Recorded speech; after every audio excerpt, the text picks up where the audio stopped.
from today's focus walk, and I filtered out all the other schools, so we've just got Shady Cove and Elk Trail up here. And I put up the 2 questions we have around learning objectives. So we've got one, the first one talking about whether or not the instruction's tied to the learning objective, and then the second one is really the quality of that learning objective. So if maybe we could talk a little bit about what people saw in classrooms around learning objectives. Well, I think when you look at the objectives, you're hoping that it's written in student language that the student would understand, whether it's at the elementary level or secondary level, that it's something that makes sense to them and that it's tied to the standards. I think with that we had a little bit of disconnect in that being able to see K-8 classrooms, we saw that range where as at the elementary level we were really looking for those learning targets. Was it in kid-friendly language? Could they understand? And at the middle school level we were looking for a real connection with the state standard, which may not necessarily be kid-friendly. So. I think that's true, but however, I would say one of the most powerful examples we saw today when we were in a classroom was the 8th grade math teacher or 6th grade math teacher that was doing a lesson with his students and was able to go right back to the board and point to the objective and talk about the difference. I think he was talking about ratio and rate difference.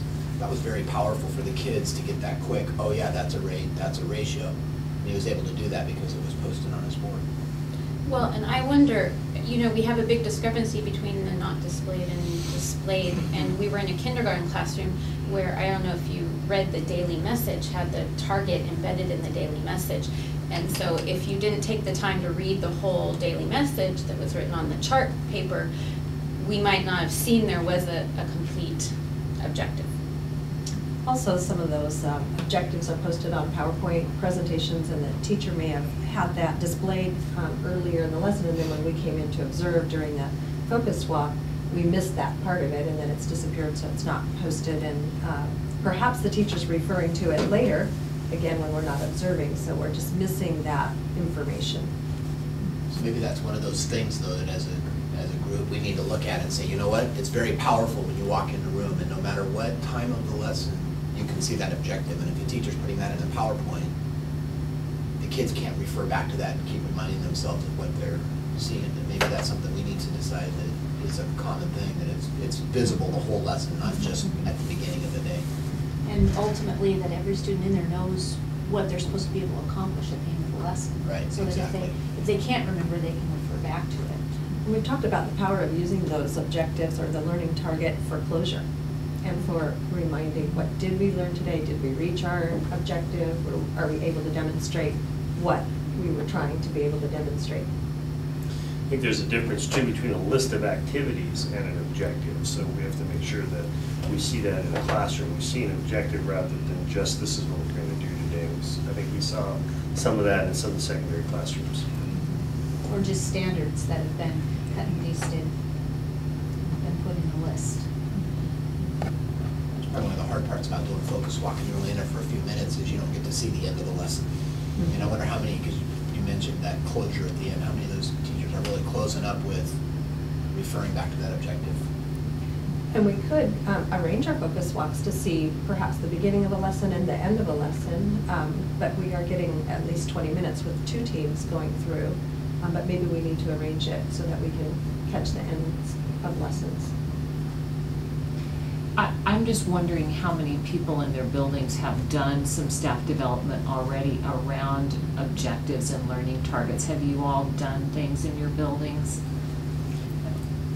We have. We've done, to correlate with the state standards, I think in our building at least, we're ready now to move to a 2-part objective. So what's the standard and what activity are we going to use to then show that? So having that 2-part, I think we're ready for that now. We've got the objectives up, so let's bring it to the next level.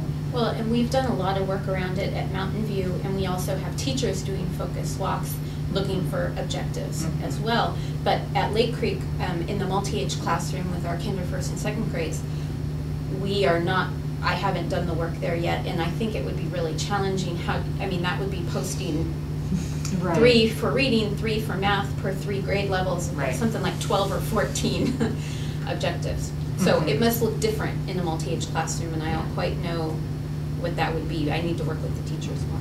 I think at the high school level, you can walk into a classroom and most of the time you'll see an objective written. But I guess the power of what I'm seeing now is that it doesn't matter what elementary school classroom you walk into, you've got your math targets, you've got your reading targets.